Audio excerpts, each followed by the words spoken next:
오늘 본문의 말씀을 가지고 진정한 승리와 자유를 위하여라는 제목으로 잠깐 동안 은혜를 나누기로 합니다. 지난 7장에서 우리는 바울의 심각한 고백을 들었습니다. 내가 원하는 바 선은 행치 아니하고 원하지 않는 악을 행하는도다. 오라, 나는 공고한 사람이라, 비참한 사람이라. 그런 탄식을 우리가 지난 시간에 살펴보았습니다. 이 바울의 탄식은 우리가 예수를 믿고 거듭나서 저 하나님 나라 갈 때까지 순례의 길을 걸어가는 저와 여러분에게도 동일한 탄식이요 고백인 것을 우리는 잘 알고 있습니다. 그래서 우리는 바울처럼 때때로 낙심하기도 합니다. 또 때로는 회의를 느끼기도 합니다. 과연 내가 이 죄와의 싸움에서 이길 수 있는 건가? 만약 이기지 못한다면 나는 과연 천국에 갈 수 있을까? 그런 의문을 가지기도 합니다. 이 바울의 고백처럼 우리는 과연 이 전쟁에서 실패할 수밖에 없는 것인가? 그렇다면 우리가 예수를 믿는다는 것이 과연 무슨 의미가 있는 것일까? 그런 생각을 우리는 하게 됩니다. 그러나 바울은 7장에서 그런 탄식과 안타까운 고백을 했지만 오늘 8장에 그 모든 탄식을 단숨에 날려버릴 수 있는 명쾌한 해답을 우리에게 주고 계십니다. 오늘 37절이 우리 로마서 8장의 아주 중요한 결론인데 37절 말씀을 보시면 그러나 이 모든 일에 우리를 사랑하시는 이로 말미암아 우리가 넉넉히 이기느니라. 결론은 뭐라고요? 우리가 이길 수 있다. 이 전쟁에 승리할 수 있다라고 하는 선포를 너무나 힘있게, 너무나 명쾌하게, 강력하게 선포하고 있는 것이 오늘 이 8장의 결론이라는 것입니다.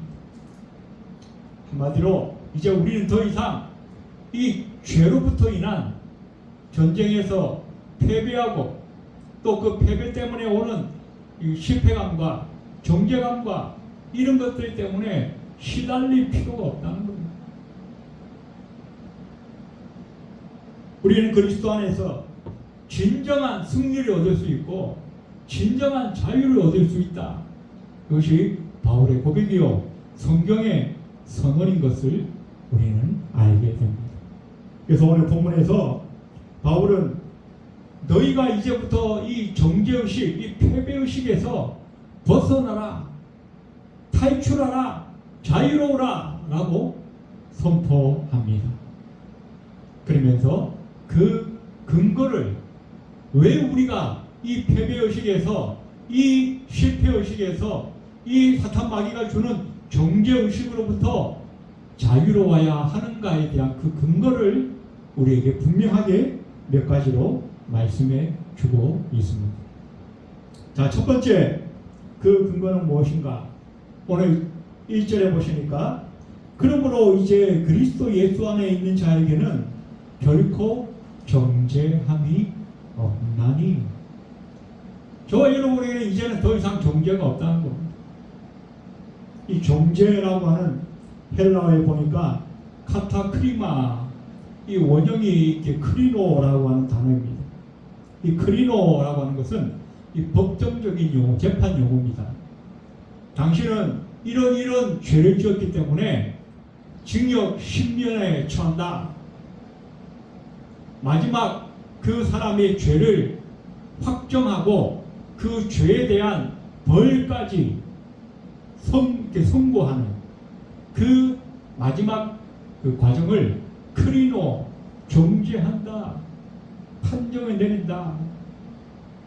그런데 이 판정이 저와 여러분에게는 더 이상 없다라는 것입니다. 오늘 우리가 읽었던 본 말씀 3절 말씀을 보시면 율법이 육신으로 말미암아 연약하여 할 수 없는 그것을 하나님은 하시나니 곧 죄로 말미암아 자기 아들을 죄 있는 육신의 모양으로 보내어 육신의 죄를 정하사 육신을 따르지 않고 그 영을 따라 행하는 우리에게 율법의 요구가 이루어지게 하려 하심이니라. 저와 여러분이 율법을 어겼어요. 그래서 저와 여러분이 죄를 지었고 저와 여러분이 벌을 받아야 한다는 것입니다. 그런데 우리 하나님께서는 우리 대신에 저와 여러분 대신에 하나님의 아들 예수 그리스도에게 그 죄를 짊어지게 하셨다는 거예요. 왜?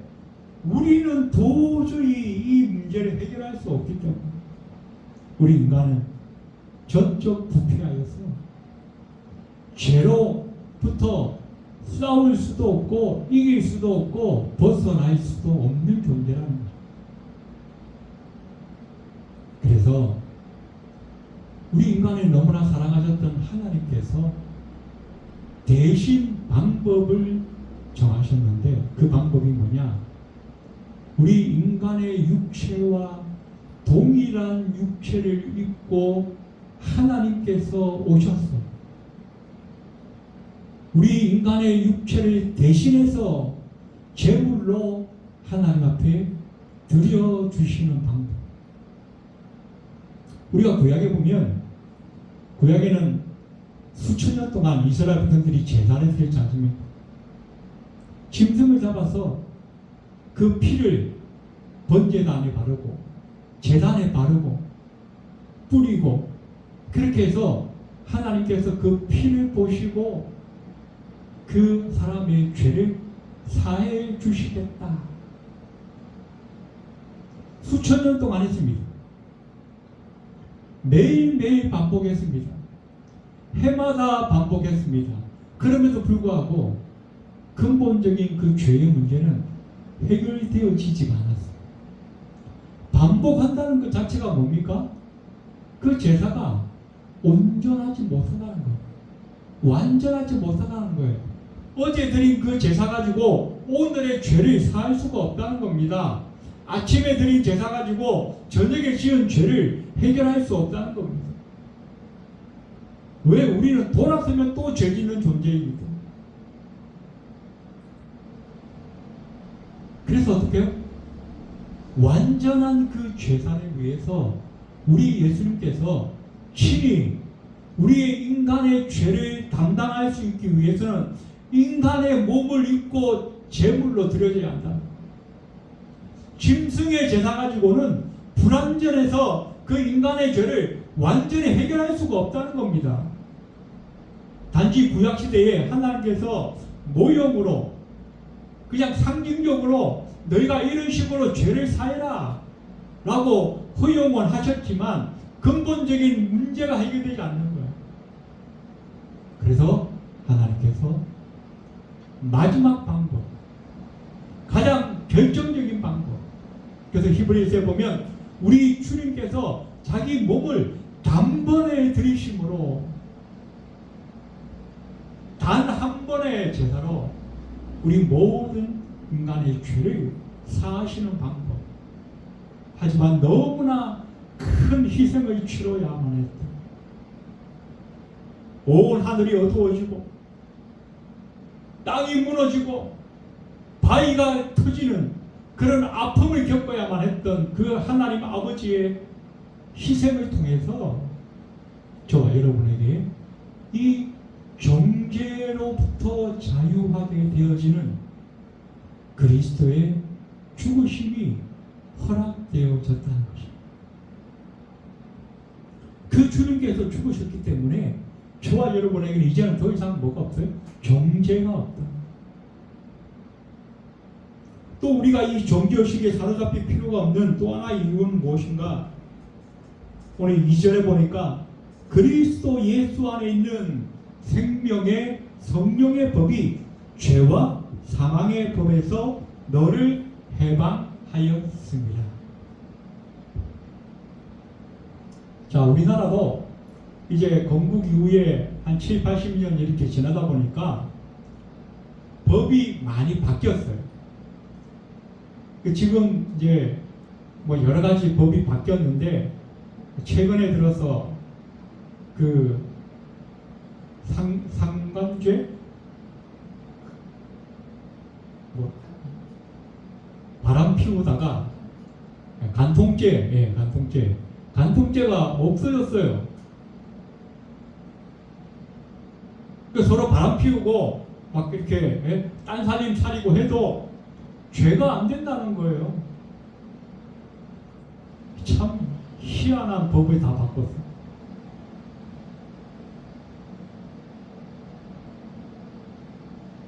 법이 이렇게 바뀝니다.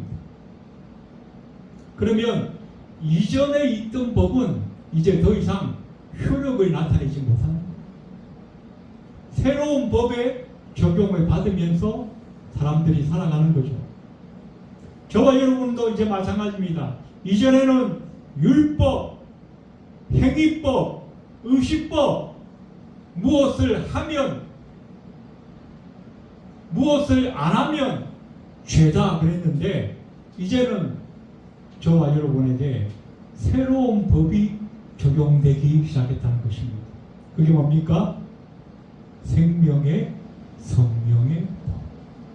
생명의 성령의 법. 이 법은 뭔가 뭘 하냐 안 하냐가 따지는 게 아니에요. 뭘 했냐 안 했냐 따지는 게 아니에요. 뭘 따지냐? 내가 예수님을 믿냐 안 믿냐 그걸 따지는 거예요. 내가 예수님의 피를 믿습니다. 그 피로 내 죄를 사하신 것을 믿습니다. 그러면 어떻게 해요? 너는 무죄다 이렇게 돼요.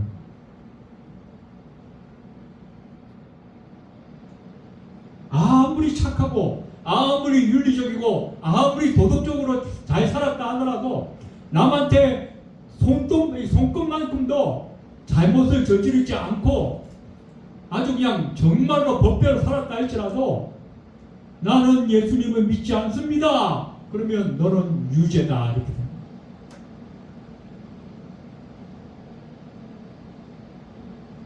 우리는 과거에 율법에 매여 살았습니다. 이거 하면 안 되고 저거 하면 안 되고 이거는 또 안 하면 안 되는 거고 그러다 보니까 우리의 연약한 육신 가지고는 이 율법의 요구를 도저히 이룰 수가 없는 거예요. 그래서 매일매일 우리는 죄짓고 또 그 죄 때문에 이 구약의 이스라엘 백성들은 매일매일 짐승을 잡아서 피리린내 진동하는 그 제사를 드렸고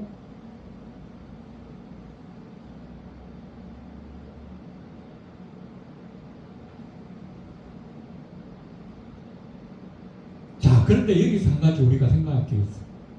자, 우리가 이제 믿음으로 이 정죄에서 벗어나고 새로운 생명의 성령의 법이 우리의 이 율법의 매임으로부터 우리를 자유하게 하였다. 그러면 이제부터 나는 무조건 죄지었고 막되게 살아도 괜찮은 건가?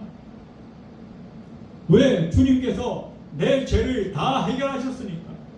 나의 과거와 현재와 나의 미래 죄까지 다 해결하셨으니까 그럼 이제 무조건 내 맘대로 살아도 되겠네. 그것이 아니라는 거죠. 아까 말씀드렸죠? 이전의 법은 지나가고 새로운 법이 왔다는 거죠. 그 새로운 법이 뭡니까? 생명의 성령의 법이라고 말씀을 드렸습니다. 이 생명의 성령의 법은 무엇인가?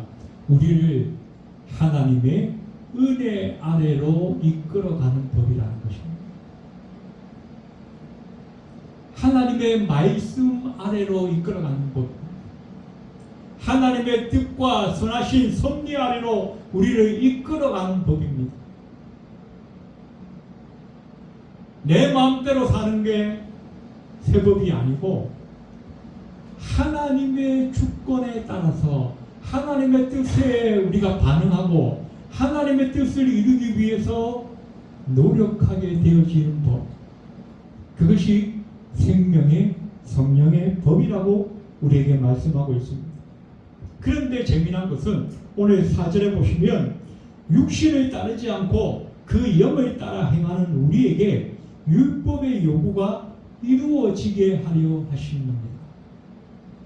자, 우리는 이제 은혜 시대에 들어왔습니다. 그러니까 모든 율법은 다 구약의 것이니까 이제 우리에게는 필요 없습니다. 그게 아니라 우리는 새로운 법, 생명의 성령의 법에 전촉을 받으니까 이제 우리를 맺고 있었던 그 율법은 이제 우리에게 아무런 의미가 없는 것입니다. 그게 아니라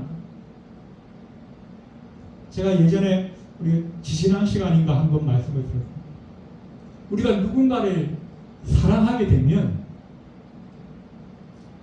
그 사람을 위해서 막 뭔가를 해주고 싶잖아요. 말 한마디도 또 우리의 생각도 우리의 행동도 다 그 사람에게 초점이 맞춰지게 됩니다. 그래서 내가 누군가를 억지로 섬기려고 하면 너무 힘이 드는 거예요.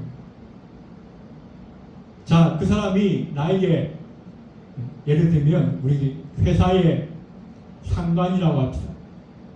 회사의 사장이 나를 불러가지고 이봐 김 과장 오늘 이거 좀 해주게 한 10가지를 써놓은 거예요.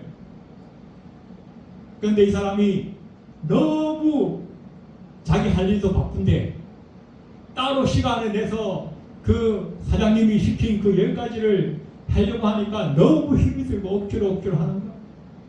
잘릴까봐 겁이 나서 그냥 억지로 하는 거예요. 하루 종일 밥도 못 먹고 했는데 6가지밖에 못한 거예요. 나머지 4가지는 도저히 할 수가 없어요. 그런데 이 사람이, 이 김 과장이 이 사장님에게 너무나 큰 은혜를 받고 있다는 것을 깨닫게 됩니다. 사장님이 자기도 모르게 자기의 자녀의 등록금도 챙겨주고, 자기가 지난번에 병원에 입원해서 병원비가 많이 들었는데 그때 회사 돈이 아니고 사장님이 자기 개인 돈으로 치료비도 대주고, 또 자기 아들이 결혼식을 했는데 사장님이 자기 개인 이름으로 많은 기부금도 주고, 그걸 이 김 과장이 깨닫게 된 거예요. 알게 된 거예요.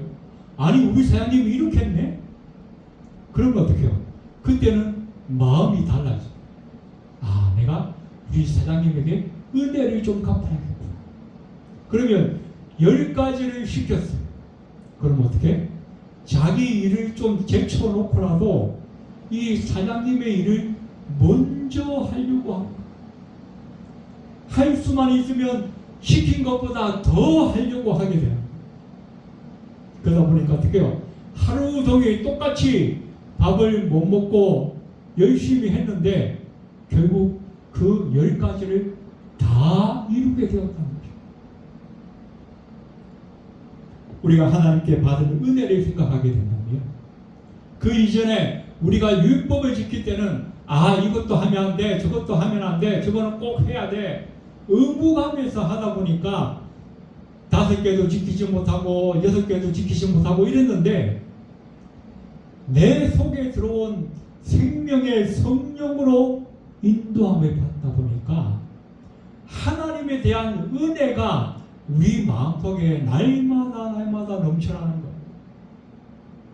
아침에 눈 뜨는 순간부터 밤에 잠들 때까지 계속 이 하나님의 은혜가 나를 움직이게 만드는 거예요.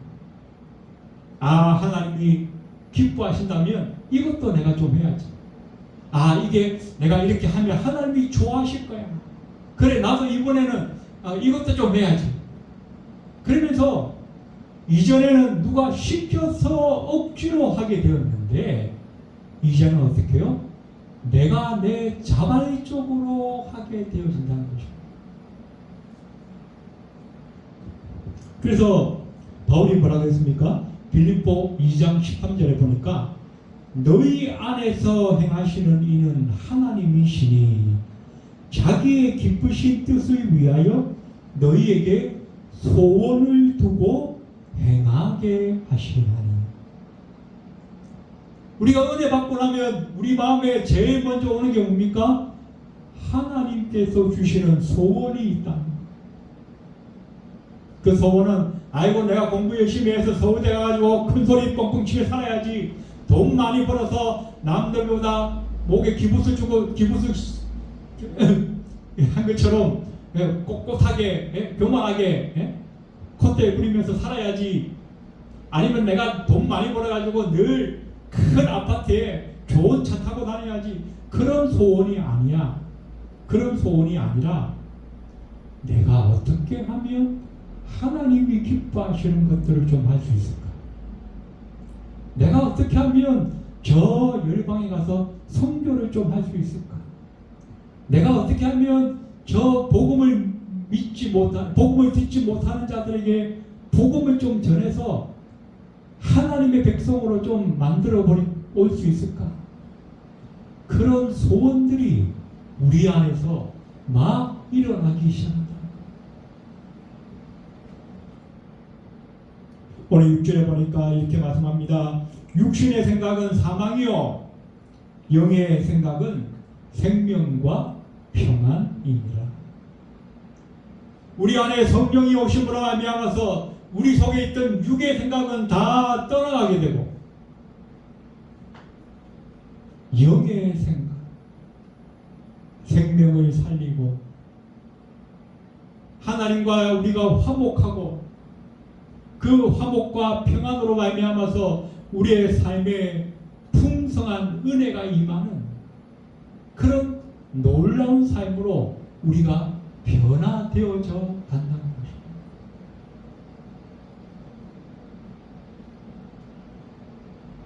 이렇게 우리 성령께서 우리에게 오심으로 말미암아 우리에게는 놀라운 변화들이 일어난, 첫 번째로 우리의 생각에서부터 먼저 변화가 일어납니다. 과거에는 어떻게 하면 틈만 나면 죄지을까? 어떻게 하면 내 육신의 배를 불릴까? 어떻게 하면 내가 이 세상에서 잘 먹고 잘 살까? 그런 생각만 하게 되다가 이제는 내 속에 계신 성령께서 내 생각을 바꿔지게 하셨다는 것입니다. 에스겔 36장에 보면 하나님께서 이스라엘 백성들을 심판하시겠다. 그 남쪽 유다 백성들, 너희가 정신 차리지 않으면 저 이스라엘처럼 이방에 사로잡혀가게 될 것이다. 그러나 70년 후에 너희가 다시 하나님의 은혜 가운데 돌아오게 될 것이다. 그러면서 하나님께서 뭐라 하신다면 내가 너희에게 새 영을 부어주리라. 새 영을 부어주리라. 지금 가지고 있는 그 마음, 그 생각 가지고는 안 되겠다는 것입니다.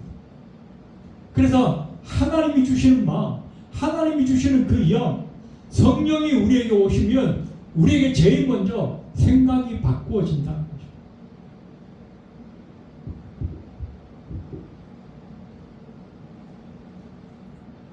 또 생각만 바꿔질 뿐만 아니라 성령이 우리에게 오시면 그 생각을, 그 좋은 생각, 그 선한 생각, 그 의로운 생각을 우리의 삶으로 살아갈 수 있는 힘도 함께 주신다는 거죠. 오늘 13절에 보니까 너희가 육신대로 살면 반드시 죽을 것이로되 영으로서 몸의 행실을 죽이면 살 것입니다. 우리가 지난 그 6장 7장에서 보면 우리는 죄에 대하여 죽은 몸이요 하나님께 대하여는 산자로 여기라, 그런 말씀이 있었죠. 여기 죽는다는 것은 뭡니까? 반응을 하지 않는다는 것입니다. 죽은 사람은 뭐 손가락질 해도 쳐다보지도 않고 옆에서 누가 두들겨도 아무렇지도 않고 아무리 흔들어도 반응이 없습니다. 그것처럼 우리가 어떻게 해요?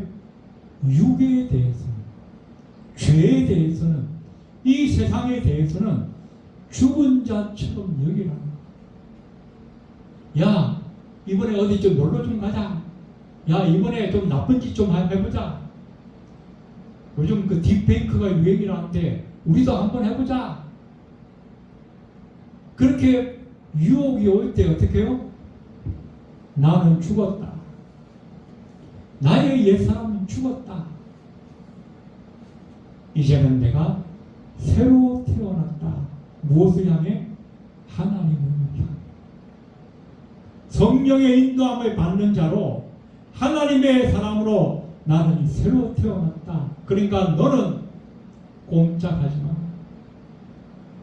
너 내 속에 있는 그 옛사람, 죄의 사람, 너는 꼼짝하지 마.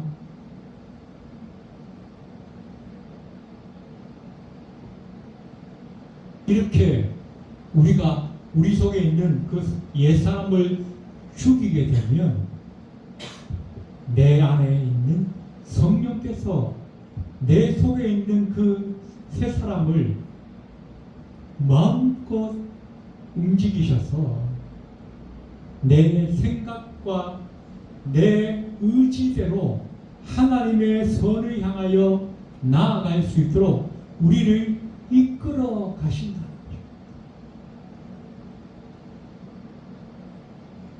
오늘 결론적으로 우리가 왜 정죄와 패배의식에서 사로잡힐 필요가 없는 것인가? 결론적으로 보시면 하나님께서 우리에게 보내신 그 성령으로 말미암아 저와 여러분은 신분의 변화가 일어났다는 것입니다.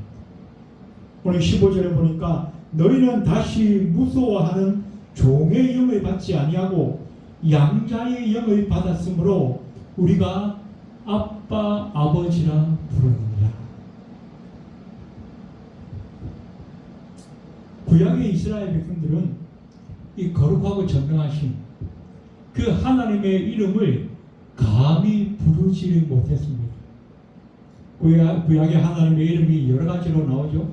여호와, 엘로힘, 또 뭐 야훼, 엘샤다이, 엘샴마, 엘엘요나, 여러 가지 이름들이 있습니다. 그 이름들이 나올 때마다 이 이스라엘 백성들은 감히 그 하나님의 이름을 부르지 못했습니다. 그래서 아도나이, 주시여, 나의 주인이시여 그랬어요. 그런데 신약에 와서 예수님께서 제자들에게 기도를 가르치실 때에 뭐라 그랬습니까? 첫 시작이 하늘에 계신 우리 아버지여. 이 아버지여라고 하는 단어를 많은 신학자들이 예수님께서 그 유대 지역에 사실 때에는 아람어를 쓰셨을 것이다 그렇게 추정을 합니다. 이 재미난 것은 이 아람어에는요 이 아버지라고 하는 단어가 이 존경어가 없어요. 존칭어가 없어요. 그래서 단어 하나밖에 없어. 무슨 단어가 있냐? 아빠. 그렇다면 신학자의 수용대로 한다면 우리 주님께서 주기도문을 가르치실 때 뭐라고 불렀다고요? 하늘에 계신 우리 아빠요. 그렇게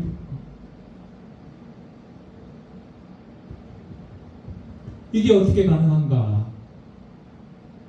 하나님의 보내신 그 성령이 저와 여러분에게도 동일하게 들어와 계시기 때문에 저와 여러분도 하나님 아빠라고 부를 수 있다는 거죠.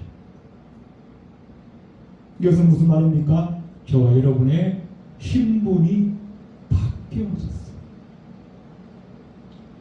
양자의 신분으로 그 이전에는 어떻게 해요? 우리가 예수를 알지 못하고 거듭나지 못했고 성령의 내주하심이 없었을 때는 저와 여러분은 하나님과 원수 관계였어요. 그런데 지금은 어떻게 해요? 하나님을 아빠라고 부를 수 있는 양자가 되어졌다는 것입니다. 이런 엄청난 변화가 저와 여러분에게 일어났는데 어떻게 우리가 이제 더 이상 그 과거에 사탄 마귀가 우리를 거짓으로 놀리고 참소하고 정죄하던 그런 마귀 노름에 우리가 놀아날 필요가 있겠느냐는 것입니다. 이제는 끝났다는 거예요. 야, 나는 하나님의 아들이 되었다. 이제 더 이상 너 까부지 마.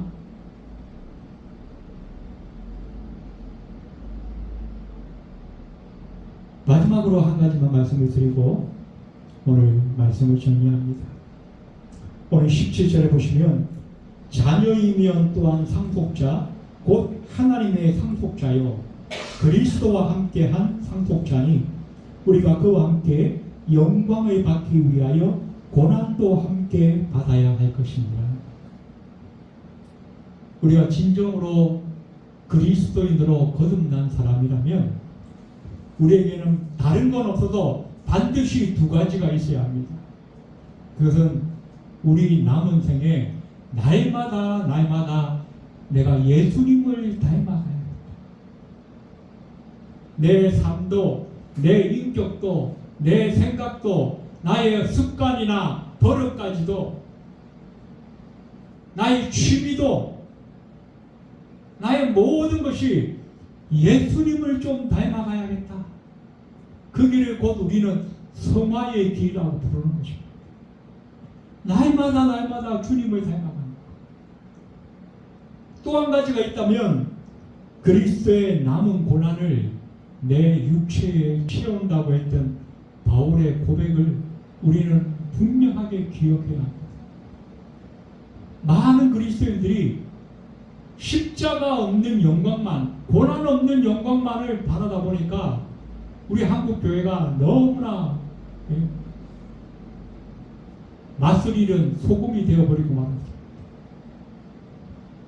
우리가 정말 거듭났다면 주님이 우리에게 맡겨주신 우리의 십자가를 반드시 우리가 지고 주님을 쫓아가야 한다는 것입니다.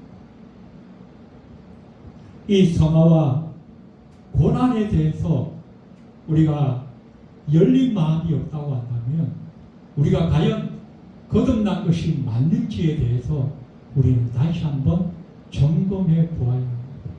아, 나는 고난 싫어. 아, 나는 힘든 거 싫어. 나는 맨날 하나님께 와서 기도하고 복만 받을래. 그거는 하나님이 아니라 우상덩어리라는 것을 깨달아야 합니다. 이제 구원받았으니까 나는 끝이야. 앞으로 내가 뭐 죄짓든 게 말든지 우리 주님께서 다 십자가에 해결하셨으니까 나는 그냥 이대로 잘 살다가 천국 가면 돼.